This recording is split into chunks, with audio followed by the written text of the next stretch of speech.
اعوذ باللہ من الشیطان الرجیم بسم اللہ الرحمن الرحیم۔ جب طالوت بنی اسرائیل کے بادشاہ بن گئے تو آپ نے بنی اسرائیل کو جہاد کے لیے تیار کیا اور ایک کافر بادشاہ جالوت سے جنگ کرنے کے لیے اپنی فوج کو لے کر میدان جنگ میں نکل گئے۔ جالوت بہت ہی قد آور اور نہایت ہی طاقتور بادشاہ تھا۔ جب دونوں فوجیں میدان جنگ میں لڑائی کے لیے صف آرائی کر چکی تو حضرت طالوت نے اپنے لشکر میں یہ اعلان فرمایا کہ جو شخص جالوت کو قتل کرے گا میں اپنی شہزادی کا نکاح اس کے ساتھ کر دوں گا اور اپنی احدی سلطنت بھی اس کو عطا کر دوں گا۔ یہ فرمان سن کر حضرت داؤد علیہ السلام آگے بڑھے جو ابھی بہت ہی کم سن تھے اور بیماری سے چہرہ زرد ہو رہا تھا اور غربت و مفلسی کا یہ عالم تھا کہ بکریاں چرا کر اس کی اجرت سے گزر بسر کرتے تھے۔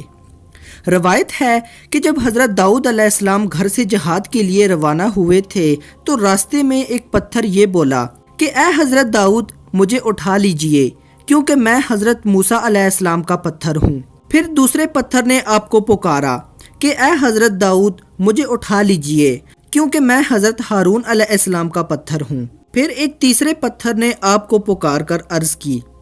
کہ اے حضرت داؤد علیہ السلام مجھے اٹھا لیجئے کیونکہ میں جالوت کا قاتل ہوں۔ آپ علیہ السلام نے ان تینوں پتھروں کو اٹھا کر اپنے جھولے میں رکھ لیا۔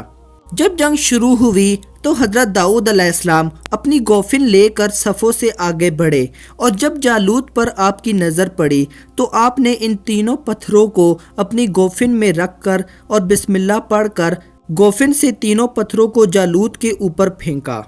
اور یہ تینوں پتھر جا کر جالوت کی ناک اور کھوپڑی پر لگے جس کی وجہ سے جالوت وہیں پر گر پڑا۔ پھر حضرت داؤد علیہ السلام نے جالوت کی لاش کو گھسیٹتے ہوئے لا کر اپنے بادشاہ حضرت طالوت کے قدموں میں ڈال دیا۔ اس پر حضرت طالوت اور بنی اسرائیل بے حد خوش ہوئے۔ جالوت کے قتل ہو جانے سے اس کا لشکر بھاگ نکلا اور حضرت طالوت کو فتح مبین ہو گئی اور اپنے اعلان کے مطابق حضرت طالوت نے حضرت داؤد علیہ السلام کے ساتھ اپنی لڑکی کا نکاح کر دیا اور اپنی احدی سلطنت کا ان کو سلطان بنا دیا۔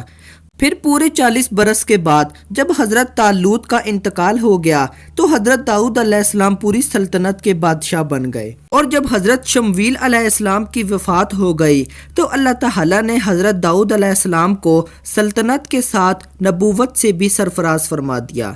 آپ سے پہلے سلطنت اور نبوت دونوں اعزاز ایک ساتھ کسی کو بھی نہیں ملے تھے۔ آپ پہلے شخص ہیں کہ ان دونوں عہدوں پر فائز ہو کر 70 برس تک سلطنت اور نبوت دونوں منصوبوں کے فرائض پورے کرتے رہے اور پھر آپ کے بعد آپ کے فرزند حضرت سلیمان علیہ السلام کو بھی اللہ تعالیٰ نے سلطنت اور نبوت دونوں مرتبوں سے سرفراز فرمایا۔